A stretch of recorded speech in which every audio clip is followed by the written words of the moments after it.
नमस्कार प्यारे दर्शकों, प्राचीन ज्ञान कहानी चैनल में आपका स्वागत है। प्यारे दर्शकों, आज भी हम आपके लिए एक बहुत ही प्यारी, बहुत ही रोचक, एक प्रेरणादायक कहानी लेकर आए हैं। यह कहानी बहुत ही प्रेरणादायक होने वाली है। इस कहानी को आप अपने बच्चों को, अपने परिवार के सदस्यों को, अपनी पत्नी को, अपने रिश्तेदारों को जरूर सुनाएं, ताकि इस कहानी के सुनने से आपके सभी पापों की, सभी करोड़ों जन्मों के जो भी आपने बुरे कर्म किए हैं उनकी मैल उतर जाएगी, वे सारे पाप कर्म नष्ट हो जाएंगे। आज की कहानी में गाय की ये 4 बातें आप जिंदगी भर याद रखना।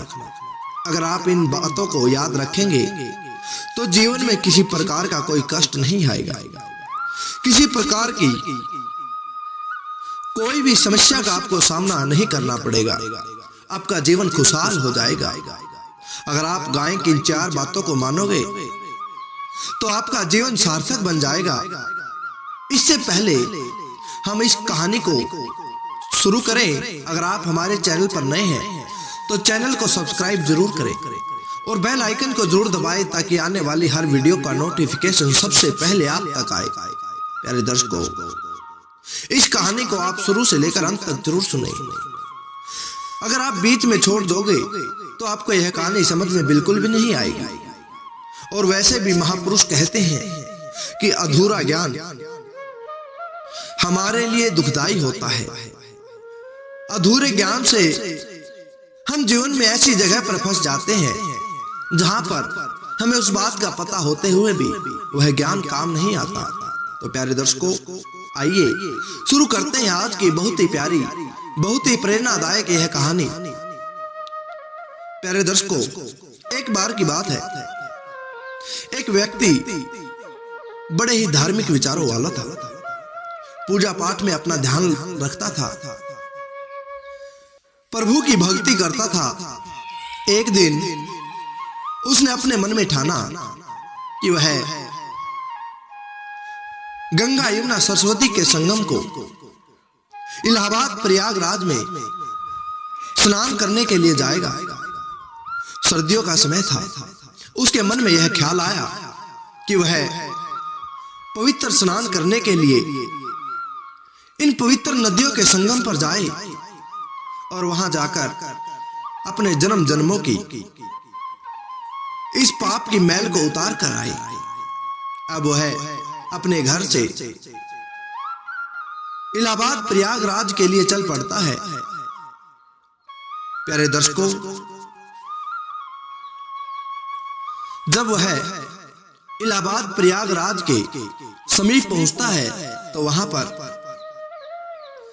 पैदल जाने के कारण रास्ता भटक जाता है, क्योंकि सर्दियों के दिन थे, कोहरा भी ज्यादा था, कुछ दिखाई नहीं दे रहा था और रात का समय था। रात्रि के अंधकार के कारण वह अपने मार्ग से भटक जाता है। वह जंगल की ओर चला जाता है। जंगल बहुत गहरा था। चलते चलते गहरी रात हो जाती है। उसे कुछ भी समझ नहीं आता कि अब मैं क्या करूं।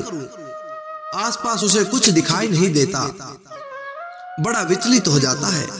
प्यारे दर्शकों, सोचने लग जाता है कि काश कोई मेरी मदद करने को आ जाए, किसी प्रकार कोई भी मेरी मदद करे, कोई मनुष्य मुझे दिखाई दे या खुद भगवान मेरी मदद करने को आ जाए, ताकि मैं इस जंगल से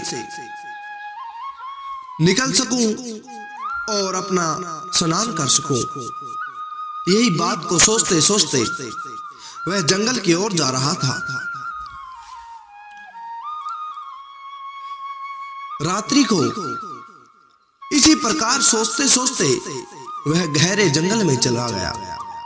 थोड़ी दूर जाकर उसने क्या देखा कि एक रोशनी दिखाई दी।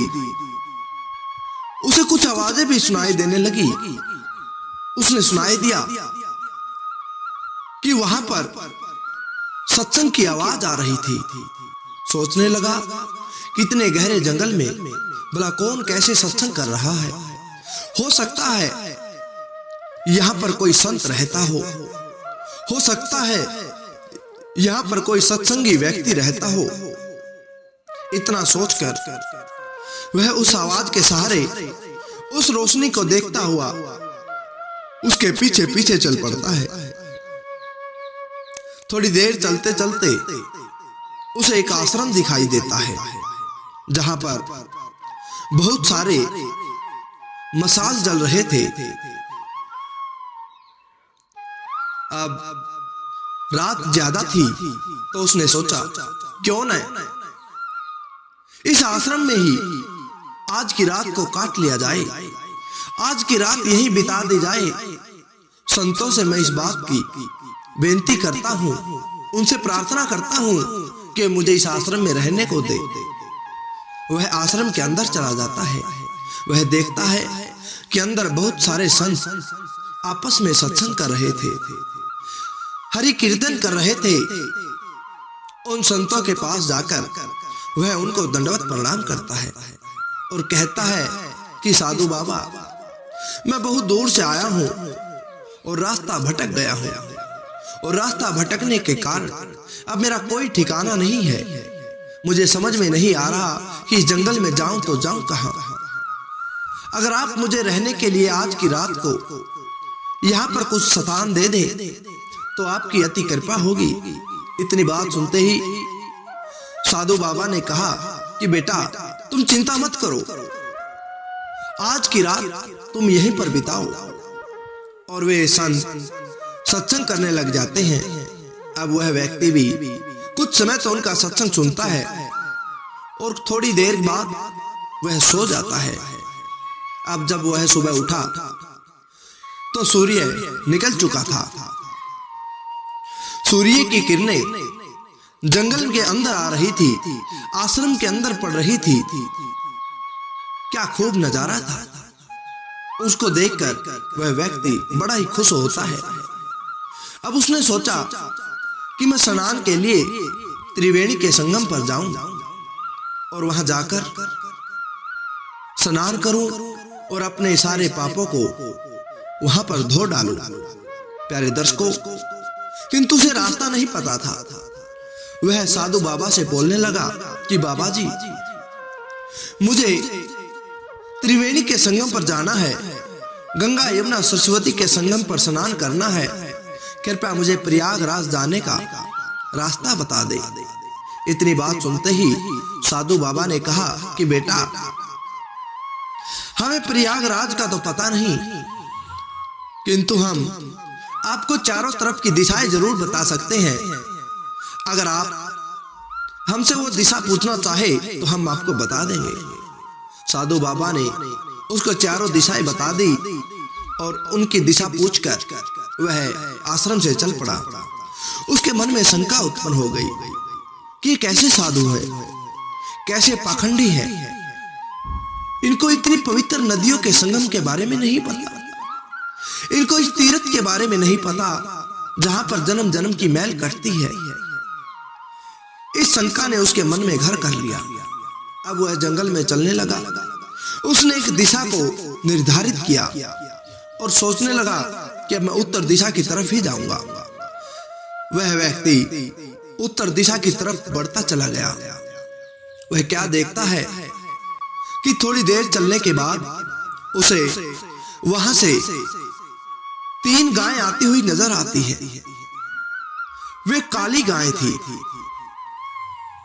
वह उन गायों को देखकर हैरान हो जाता है कि इतने बड़े जंगल में यह जहां पर सूर्य की किरण भी मुश्किल से पहुंच पा रही है, ये गायें और इतनी सूत्री, इतनी अच्छी, इतनी खूबसूरत गायें कैसे आ रही है। वह उनको देखकर अचंभित हो जाता है। अब जब वह गाय उसके पास से गुजरी तो उस व्यक्ति को उन गायों में एक अजीब सी खुशबू महसूस होती है, जैसे वह कोई देवी शक्ति हो। वे गायें वहां से जाती हैं और पास में एक छोटा सा तालाब था। उस तालाब में जाकर बैठ जाती है। वह व्यक्ति क्या देखता है कि जब वह गाय उसके अंदर गई तो वे काली थी और जब तालाब के अंदर से बाहर आई तो वे सफेद हो गई। वह समझ गया कि यह तो एक चमत्कार है, ये कोई साधारण गाय नहीं है, ये तो चमत्कारी गाय है, ये कोई देवी शक्ति है। उनको देखते ही वह उनके आगे हाथ जोड़कर खड़ा हो गया। कहने लगा कि हे गौ गाय माता, आप कौन हो? कृपया मुझे दर्शन दीजिए, मुझे बताइए आप कहां से आई है और कहां जाओगी। उसकी इस बात को सुनते ही गाय अपने असली रूप में आ गई। वे तीनों गाय देवी बन गई और उसको बताने लगी कि बेटा, हम कोई गाय नहीं है, हम तो वही 3 नदियां हैं, गंगा, यमुना और सरस्वती। हम पापियों के पाप धोते धोते हमारे पानी में इतना मैल हो गया, उनके पाप के कारण हम काली हो गई, किंतु यहां आकर इस पानी में जब हमने स्नान किया तो हम सफेद हो गई, हमारे सारे मैल कट गए, हमारे सारे पाप कट गए। अब वह व्यक्ति कहने लगा कि माता, हम जैसे जीव तो तुम्हारे पवित्र जल में स्नान करके अपने मैल को धोते हैं, अपने पाप को दूर करते हैं, किंतु यह तो एक साधारण सा तालाब है, कैसे तुम्हारे मैल, कैसे तुम्हारे पाप इसके अंदर नष्ट हो गए। इतनी बात सुनते ही गंगा माता ने कहा कि बेटा, यह कोई साधारण जल नहीं है, यह संतों के द्वारा उनके शरीर से लगा हुआ यह जल है। संत इस जल में स्नान करते हैं और उनके शरीर से स्पर्श होने के बाद यह अमृत बन गया है और इसी कारण हम इसमें स्नान करके पवित्र हो गई है। अब उसका दिमाग, उसकी बुद्धि ने काम करना शुरू कर दिया, उसके भाग्य उदय हो गई। उसने सोचा, जब गंगा, यमुना, सरस्वती का पानी भी पाप से मैला हो जाता है और संतों के जल से वह पवित्र हो जाता है, क्यों न मैं भी संतों के इस जल में ही स्नान करूं, क्योंकि तीनों नदियां, सारे तीर्थ तो इधर ही है। अब वह उसमें स्नान करता है। तब स्नान करके बाहर आता है तो गाय माता उसे ऐसी 4 बातें बताती हैं जो आप सभी के लिए, आपके परिवार के लिए बेहद जरूरी है। प्यारे दर्शकों, वे गाय उसे बताती है कि बेटा, मैं तुम्हें 4 बात बताती हूँ, इन 4 बात को हमेशा जिंदगी में याद रखना और ज्यादा से ज्यादा हर किसी को यही बताना, क्योंकि यही सच्चाई है, इसके बिना कुछ भी नहीं है। अब वे 4 बातें, उनमें से पहली बात तो यह है कि तुम दुनिया में कहीं भी चले जाओ, किसी भी तीर्थ पर जाओ, किंतु इस दुनिया के सारे तीर्थ धाम केवल संतों के चरणों में है। संतों के चरणों में ही 64 तीर्थ है, संतों के चरणों में ही 68 तीर्थ है, 4 धाम है, 3 लोक है, सब कुछ आपको संतों के चरणों में ही मिलेगा। इतनी बात कहकर दूसरी गाय कहती है कि बेटा, मैं तुम्हें पहली बात बताने के बाद अब दूसरी बात फिर तुम्हें बताती हूँ। दूसरी बात बहुत ही अनमोल है, इस बात को हमेशा याद रखना कि आपको अगर मुक्ति चाहिए तो मुक्ति केवल संतों के चरणों में ही मिल सकती है। संत ही केवल मुक्ति के दाता हैं। किसी भी गंगा, यमुना, सरस्वती के स्नान से आपको मुक्ति नहीं मिल सकती, केवल संत ही आपको मुक्ति दे सकते हैं। इतनी बात कहकर गाय माता उसे फिर तीसरी बात फिर बताती है कि बेटा, इस बात को भी ध्यान में रखो कि संत जो होते हैं, संत संसार में भटके हुए प्राणियों को, भटके हुए जीवों को सद्मार्ग दिखाते हैं, वे उन्हें सच्चे रास्ते पर लाते हैं। सच्चे पथ प्रदर्शक वही होते हैं। अब गाय उसे चौथी और सबसे अनमोल बात बताती है। इस बात को आप सभी प्यारे दर्शकों अपने जीवन में उतारना और फिर इसका चमत्कार भी देखना। गाय कहती है कि बेटा, मेरी यह बात आप उम्र भर याद रखना कि आप किसी गंगा, यमुना, सरस्वती कहीं भी जाओ, किसी जल में स्नान करो, आपकी कहीं पर कोई पाप नहीं कटती, कहीं भी आपके मन की मैल नहीं धोती।